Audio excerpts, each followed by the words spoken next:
आज हम रस के बारे में जानेंगे।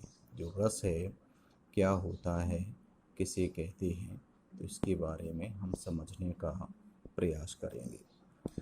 रस का सीधा सा अर्थ होता है आनंद। रस का अर्थ क्या होता है? आनंद।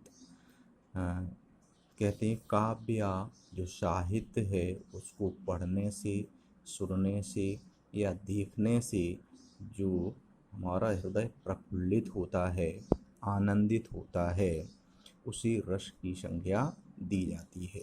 क्या है रस? कि काव्य को पढ़ने से, सुनने से या देखने से जो हमारा मन है, हमारा जो हृदय है, वो प्रफुल्लित हो जाता है, आनंदित हो जाता है, उसे हम रस कहते हैं। रस की संज्ञा दी जाती है।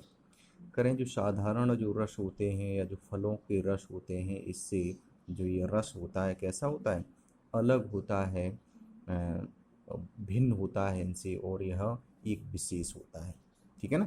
कहिएगा जो फल का रस है या जो साधारण और जो रस होते हैं, यह रस जो काव्य और साहित्य जो हम सुनते हैं, जो पढ़ते हैं, देखते हैं, वह जो आनंद हमें जो मिलता है, उन सब से यह अलग होता है, विशेष होता है, यह खास होता है। इसी उन रसों की श्रेणी में या उनके साथ इनको नहीं जोड़ सकते। ऐसा कहा जाता है यह दिमाग की कसरत या बौद्धिक श्रम से भी भिन्न होता है। कि हम जो अपना दिमाग लगा रहे हैं किसी चीज़ में, है ना, कोई बहुत ज़्यादा श्रम कर रहे हैं, उससे भी इसको नहीं जोड़ा जा सकता। कहिएगा उसकी श्रेणी में हम इसको रख लें तो वो भी नहीं हो सकता।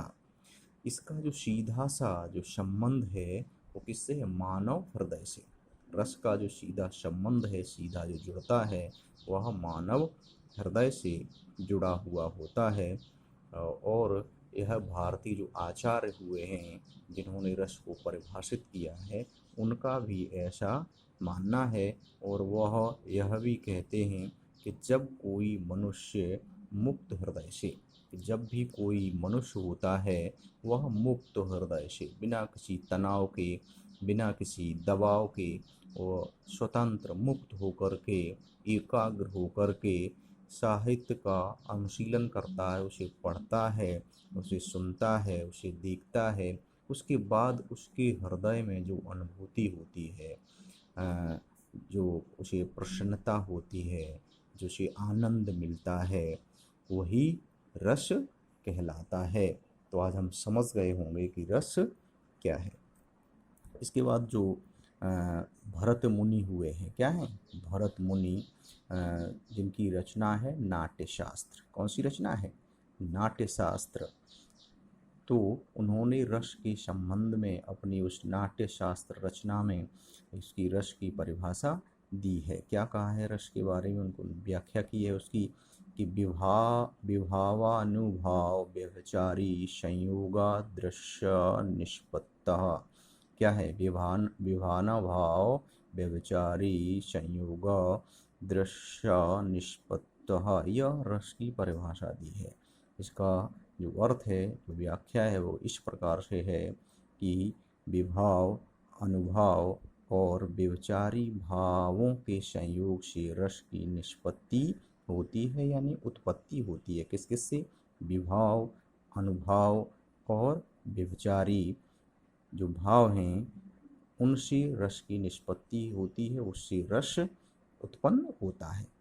दूसरे शब्दों में हम इसको जानेंगे कि जब हमारे जो विभाव हैं, विभाव मीन्स भाव, विचार हैं, वो अनुभाव, अनुभाव मीन्स जो पात्र हैं, जो उनकी चेष्टाएं हैं, उनकी कोशिश हैं।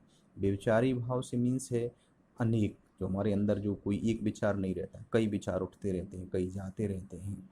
जब परस्पर मिलकर के हमारे भावों को जागृत कर देते हैं, ये तीनों चीज़ें जो हमारे भाव को, जो हमारे अंदर जो हर्ष है, विषाद है, दुख है, क्रोध है, जो सोए रहते हैं, और जब जैसी स्थिति हमारे सामने आती है, हमारी मन वैसा ही हो जाता है। जब हम किसी प्रसन्न व्यक्ति को देखते हैं या खिले हुए फूलों को देखते हैं, तो हमारा जो हृदय है वो गदगद हो जाता है, प्रसन्न हो जाता है। ठीक है ना?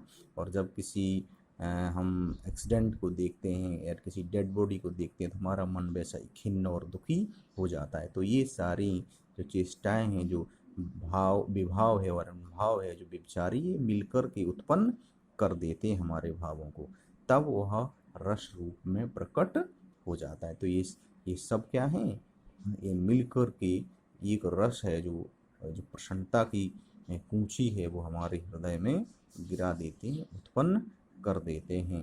तो इस प्रकार से रस की उत्पत्ति होती है।